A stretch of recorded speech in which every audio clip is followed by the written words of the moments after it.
Hey YouTube, welcome back to the channel. As promised, I'm going to go ahead and start working on this chipper a guy at work gave me. I'm going to do a quick spark test and see if we got spark. And then I'll go from there.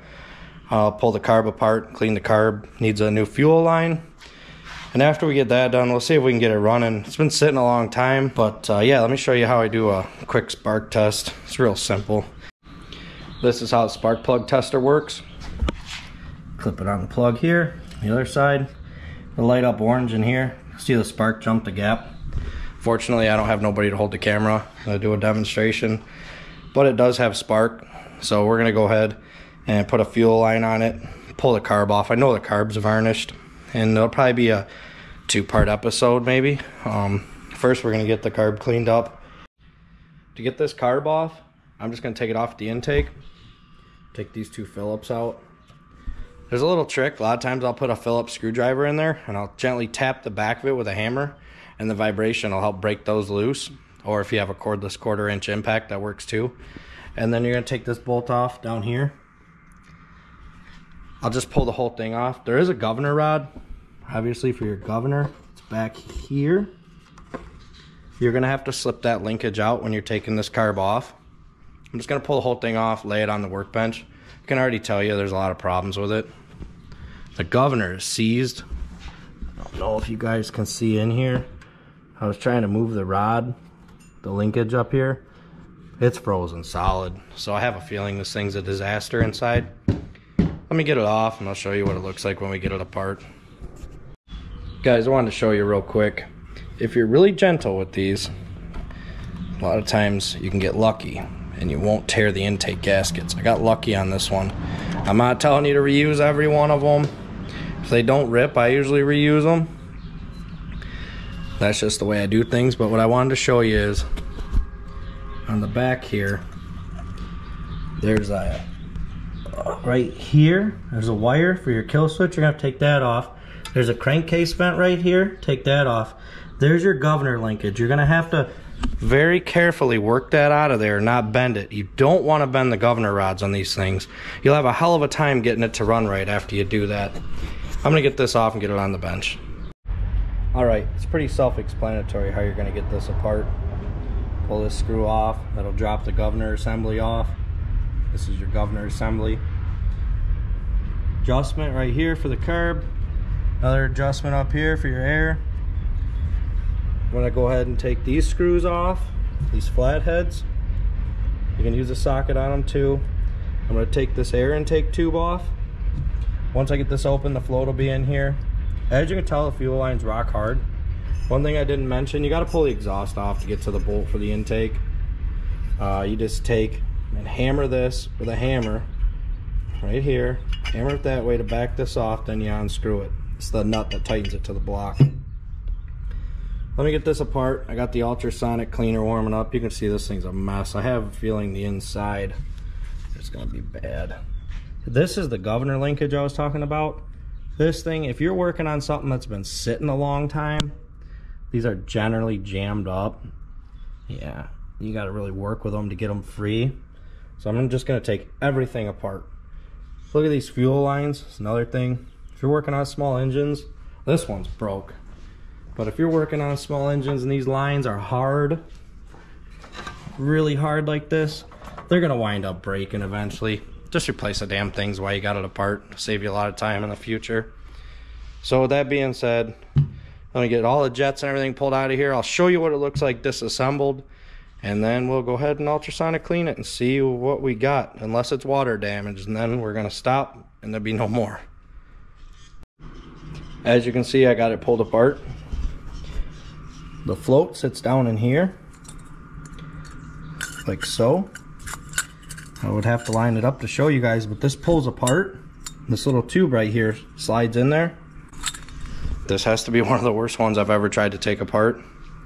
It doesn't look too gummed up. I mean, there's dirt in the bowl, sediment I should say, from fuel. And the float, we'll have to see if it's any good. I'll show you how to test it. I'll pop the pin out for the float. I could probably do it on camera here, maybe.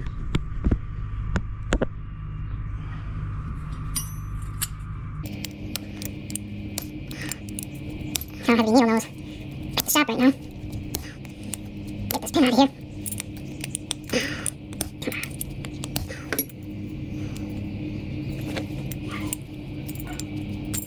There we go. What you're gonna do to test this float is you're gonna soak it in fuel, or for me, I'll just put in my ultrasonic cleaner. And after it sits, you're gonna shake it. And if there's any fuel in here, or whatever you're soaking it in, it's bad. As long as there's no fuel in there, it's fine. A lot of times these brass floats, after a while, get a little spot.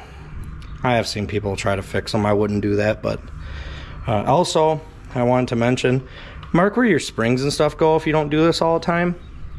Right here. Because there's different adjustments on your governor.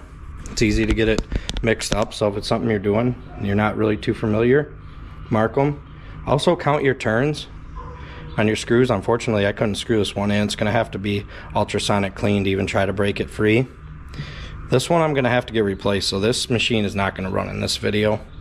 The end of it broke off, so I'm going to have to see if I can get one. And besides that, I'm going to let this thing soak, and we'll put it back together. This is the needle valve right here that stops your fuel. There's the seat. It's a rubber tip needle. And these rubber tip needles, they can deteriorate. You almost need a little magnifying glass, and you got to check them, make sure they're not the rubber's not deteriorated or has a ring war in it. It won't seal. So with that said, let me get this cleaned up. I'm gonna go ahead and throw everything in the ultrasonic cleaner. Oh, one last thing on the intake here. It's another thing I see people do. Try to save a few bucks. Right here, this is a O-ring, just a rubber O-ring. It's all cracked, dry rotted, it's split. Don't put that back on there. Don't try to silicone it. Just get a new one for $1 or $2. Believe me, it's gonna suck air, it's gonna suck dirt, it won't run right, it's gonna lean out. Alright, so let me get this soaked, and I gotta look up some parts, and then we'll go from there. I just wanted to give a quick update. I got the fuel line on. Brand new, comes around. I don't really like the routing on this, comes around the back, but it's the way Briggs did it, so it's the way we're gonna let it be. Got the ultrasonic cleaner going. But yeah, this thing will run. I'm pretty positive it'll run. But I have to order another air screw for it. One thing I did want to mention too is when you're getting your screws out, your adjustment screws, don't turn them in too tight.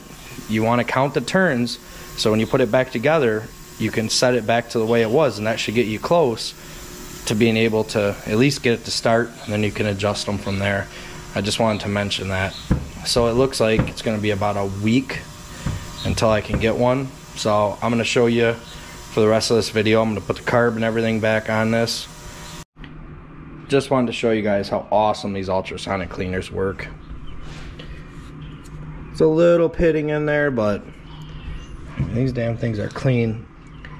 I'm going to try to reuse the gaskets. I don't recommend it. This main jet, very important. Make sure all these little holes are clean in there. Will not run.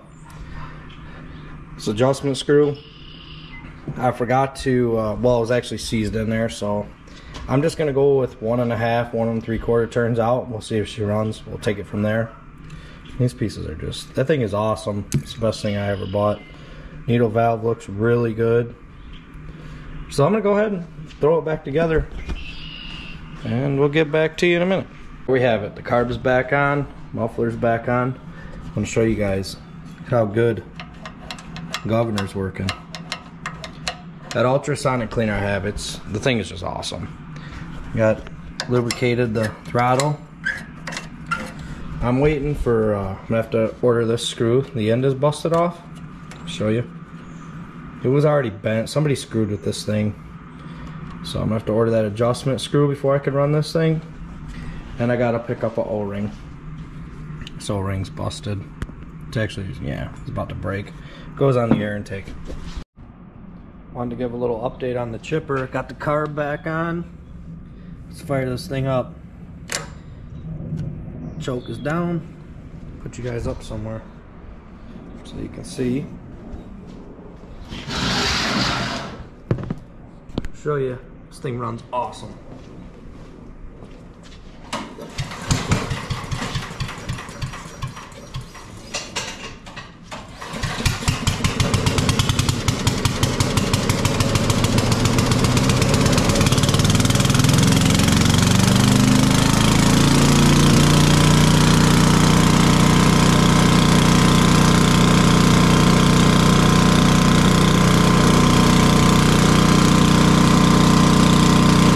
So that's going to wrap it up for this video, guys. Thanks for watching.